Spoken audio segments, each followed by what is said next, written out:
Hola, hola, bendiciones, Dios les bendiga. Qué gusto poder estar con ustedes una vez más este sábado. Sabemos que es una bendición poder llegar a ustedes hasta sus hogares. Gracias por abrir este espacio y escucharnos, el poder compartir un tiempo de la palabra de Dios, un tiempo donde podemos analizar lo que nuestro Señor Jesucristo hizo. Sabemos que el mandato o la orden de parte de Dios es que debemos de meditar en este libro de la ley de día y de noche. Fueron las instrucciones que Dios le dio a Josué después de la muerte de Moisés. Dios le habla a Josué y le dice: hoy te ordeno, hoy te mando a que seas valiente, esfuérzate y sé valiente. Y dentro de esas palabras o en ese mandamiento encontramos precisamente la orden de parte de nuestro Dios de meditar en este libro de la ley de día y de noche. Es importante para nosotros comprender este profundo mandamiento de parte de Dios, porque Jesús mismo lo dijo, que deberían de escudriñar las escrituras porque en ellas parece ser que está la vida eterna. Bueno, hoy quiero hablar de algo que en esta semana he estado meditando mucho con respecto a la persona de nuestro Señor Jesucristo. Algo que hemos aprendido durante todos estos años en la vida cristiana precisamente es la forma en cómo el Dios eterno, el Dios que hizo los cielos y la tierra, empatizó con nosotros, los seres humanos. A esto le llamamos, se solidarizó, hubo una identidad con la raza humana. Y Jesús, bueno, vemos que se hizo hombre, se manifestó en esta tierra. Estando en la condición de hombre, dice Pablo, se humilló a sí mismo, haciéndose obediente hasta la muerte y muerte de cruz. Hablamos mucho sobre lo que Jesús hizo de una manera extraordinaria. Vemos sus milagros, vemos la forma en cómo Él abrió, por así decirlo, los ojos al ciego, hizo andar al paralítico, pero detrás del Jesús milagroso, voy a ponerlo así, está el Jesús humano, el Jesús hombre. Y bueno, quiero leer una parte de Mateo, capítulo 10, en los primeros 4 versículos. Dice así, de esta manera: entonces, llamando a sus 12 discípulos, les dio autoridad sobre los espíritus inmundos para que los echasen fuera y para sanar toda enfermedad y toda dolencia. Los nombres de los 12 apóstoles son estos: primero, Simón, llamado Pedro. Dice Simón, llamado Pedro, y Andrés su hermano, Jacobo hijo de Zebedeo y Juan su hermano, Felipe, Bartolomé, Tomás, Mateo el publicano, Jacobo hijo de Alfeo, Lebeo, que por sobrenombre Tadeo, Simón el cananista y Judas Iscariote, el que también le entregó.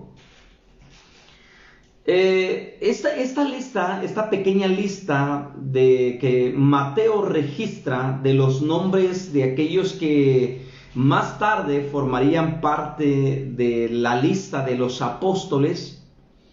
Me llama mucho la atención porque entre de ellos hay dos personas, Simón y Judas, que eran de un grupo religioso o un movimiento, voy a ponerlo así, un grupo ya conocido como los celotes. Encontramos a Mateo, que era un publicano, un hombre que se dedicaba a cobrar el impuesto en Capernaum, a la entrada de la ciudad de Capernaum. Él tenía su mesa donde él cobraba los impuestos de los ciudadanos, en otras palabras, sus propios paisanos.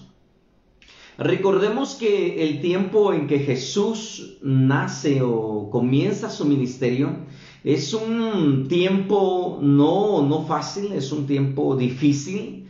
El Imperio Romano, aunque no cambió las partes espirituales o religiosas de los pueblos que conquistaba, sí les ponía un yugo muy pesado, un yugo de impuestos, sobre todo de impuestos, porque recordemos que Roma en ese tiempo estaba construyendo grandes monumentos en la ciudad, en la capital precisamente. Y bueno, todos aquellos pueblos que eran subyugados, eran una de las cargas que les ponían era el impuesto.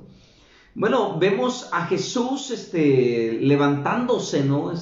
Como un líder, en este caso un líder que iba a dar una enseñanza revolucionaria, una enseñanza totalmente fuera de lo tradicional, fuera de lo normal, fuera de lo que en aquel entonces se escuchaba.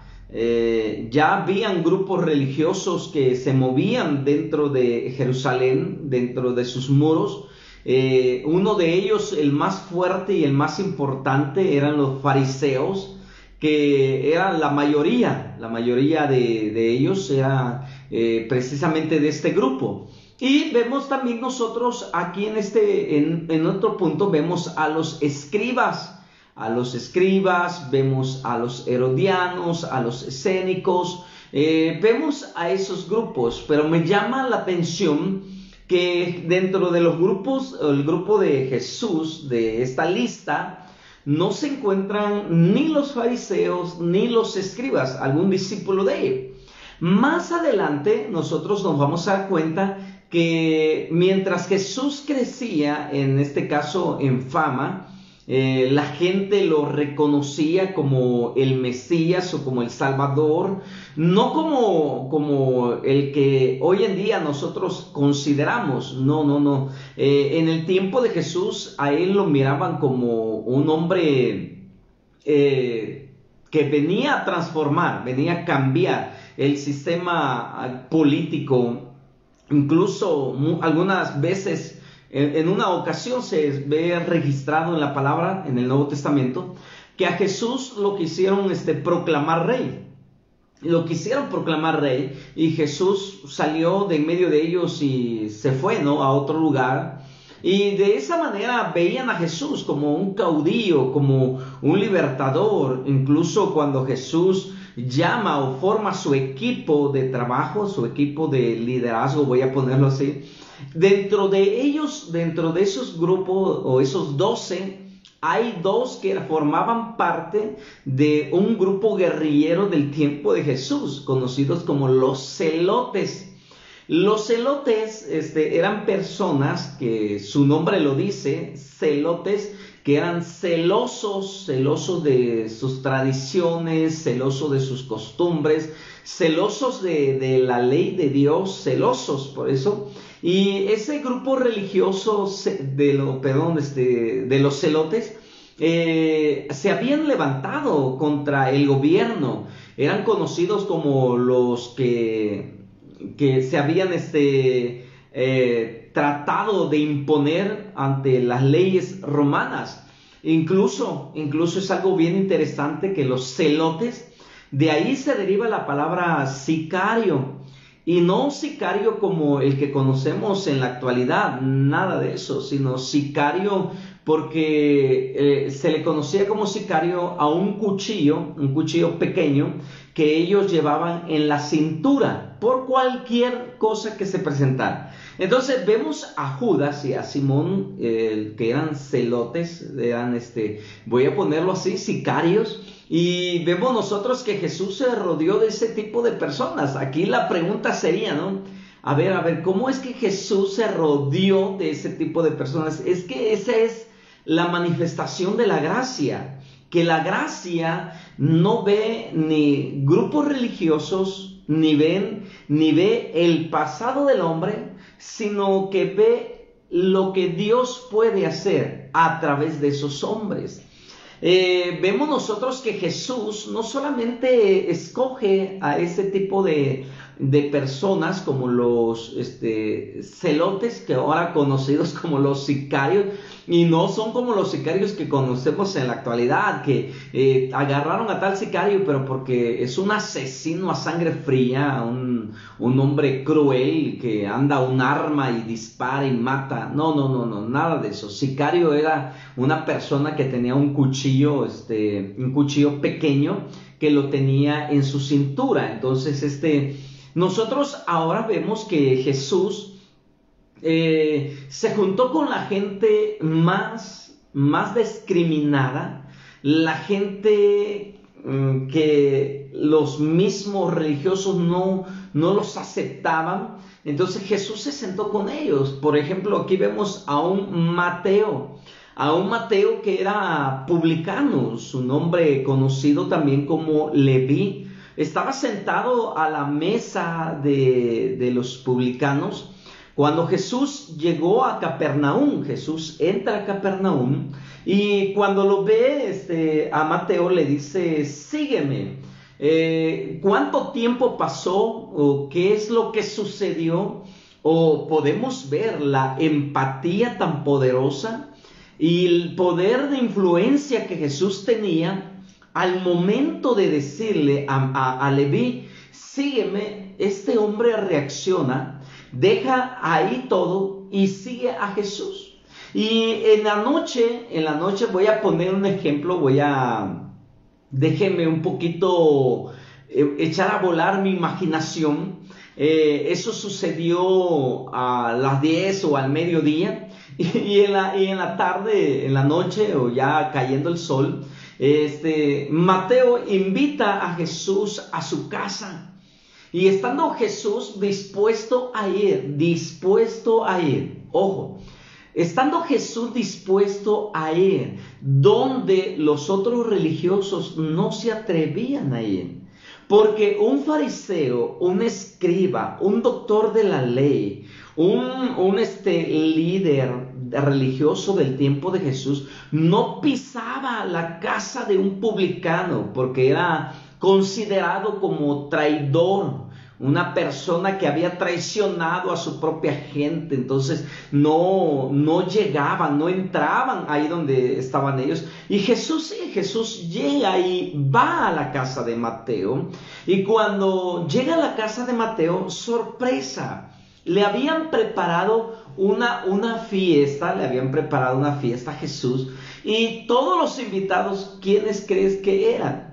Eran gente pecadora, publicana. Incluso dice que la fiesta donde estaba Jesús, había vino, se embriagaron.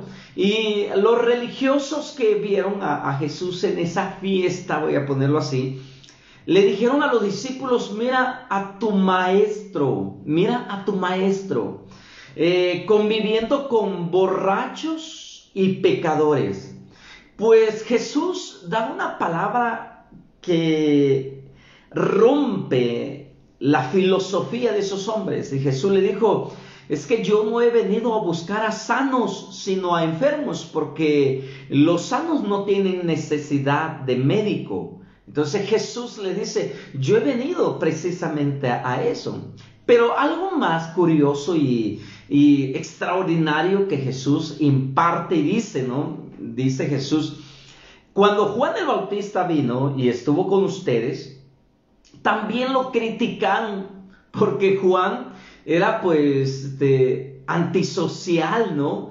Juan el Bautista no participaba ni en los 15 años de sus familiares, no iba a ninguna reunión. Juan estaba en el desierto como ermitaño, un monje, y cuando Juan vino predicando acerca que el reino de los cielos ya se había acercado, también lo criticaron, le dijeron, mira cómo es este profeta, y comenzaron, es que a los religiosos de este tiempo no se les da el gusto.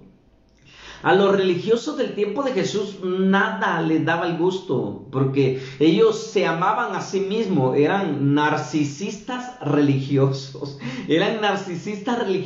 se amaban a sí mismos. Y ellos esperaban que la gente les aplaudiera, los admirara. Tenían un problema, un trauma, tenían complejo de inferioridad porque esperaban que la gente les aplaudiera. Incluso Jesús le dice, cuando ayunen no sean como, que les gusta pararse en las esquinas, en las plazas, en las calles para ser visto por los hombres, admirado por los hombres por su sufrimiento. Ustedes no sean así. Jesús era contracultura.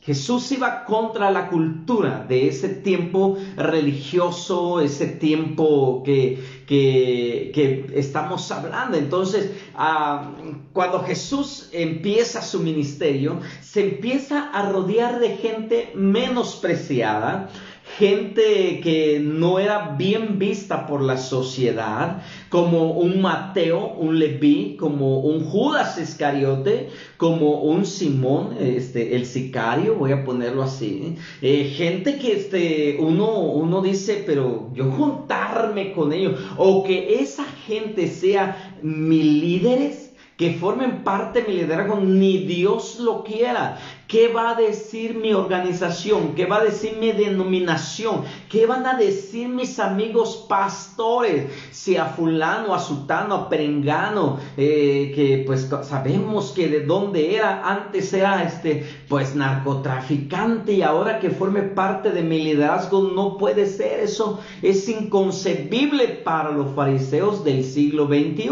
para los religiosos del siglo XXI.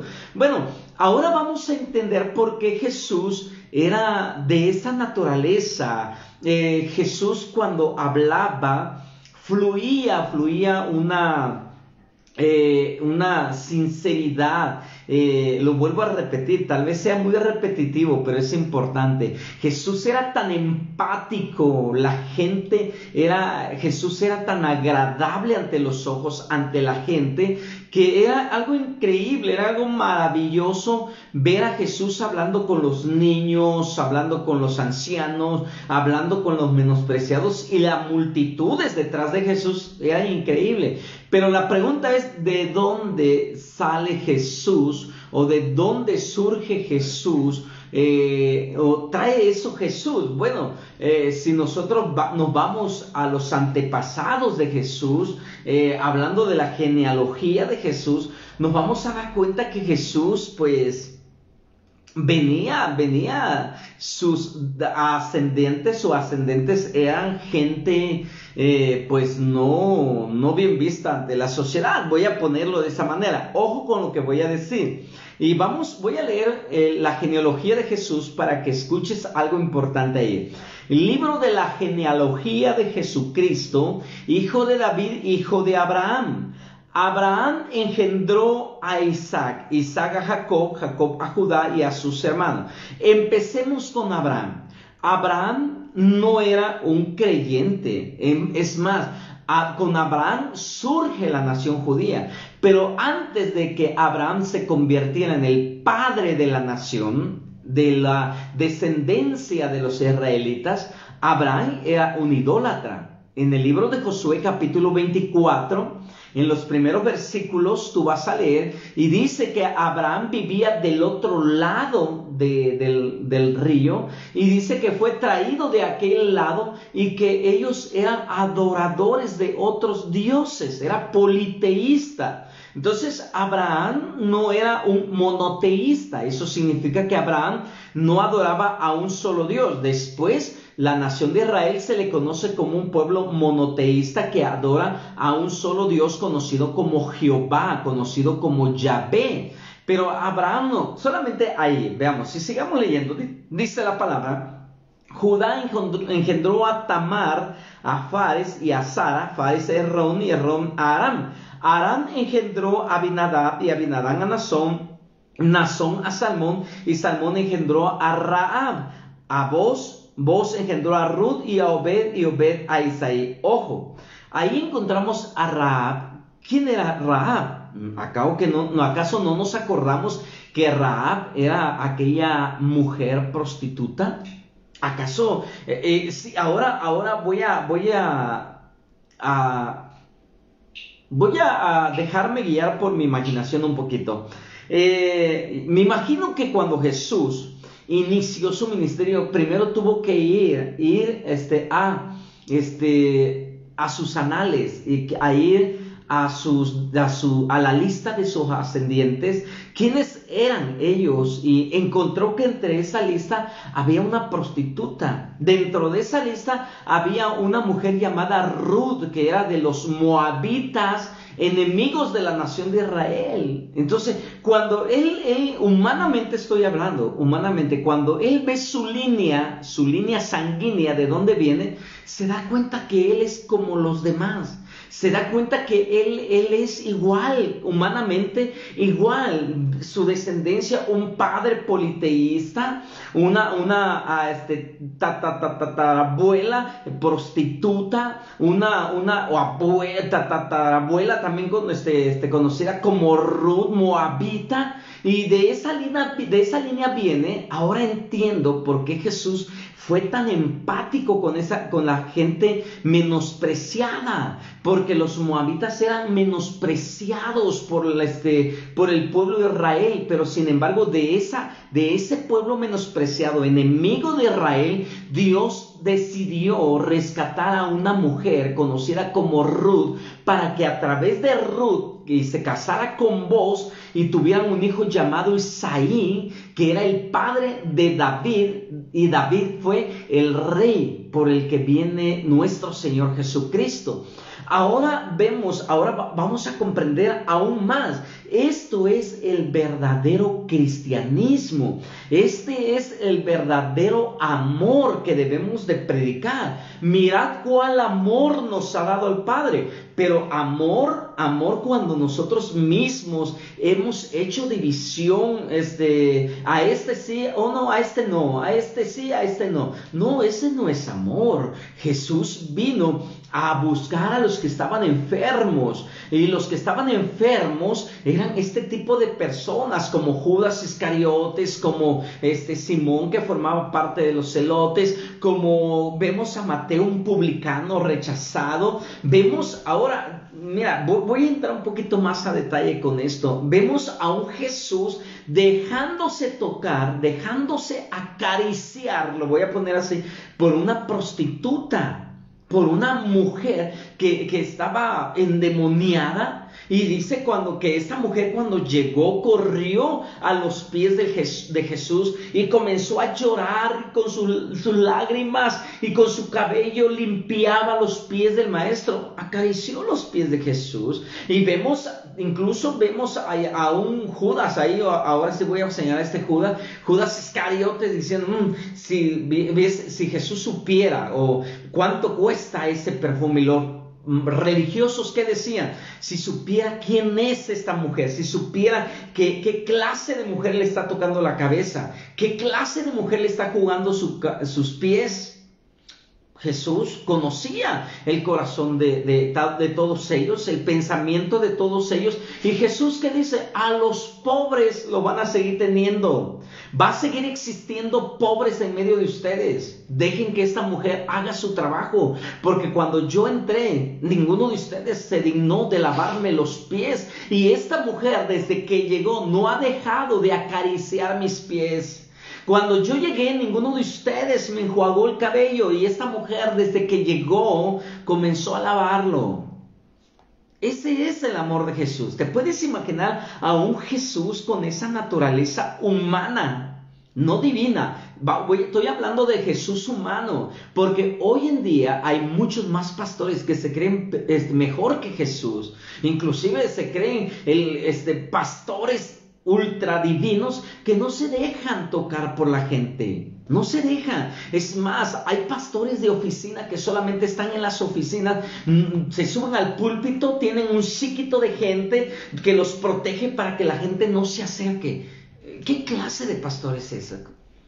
¿Realmente estaremos demostrando el verdadero amor de lo que Cristo dijo? ¿O estamos solamente idealizando a un pastor?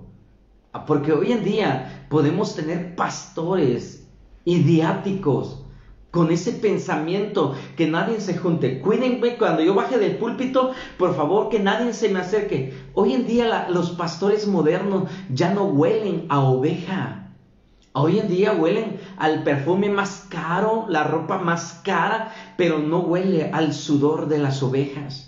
Nos hemos olvidado que nuestro verdadero trabajo no es solamente pararnos en el púlpito, recitar un sermón, dar un mensaje, sino que es acercarnos a la gente.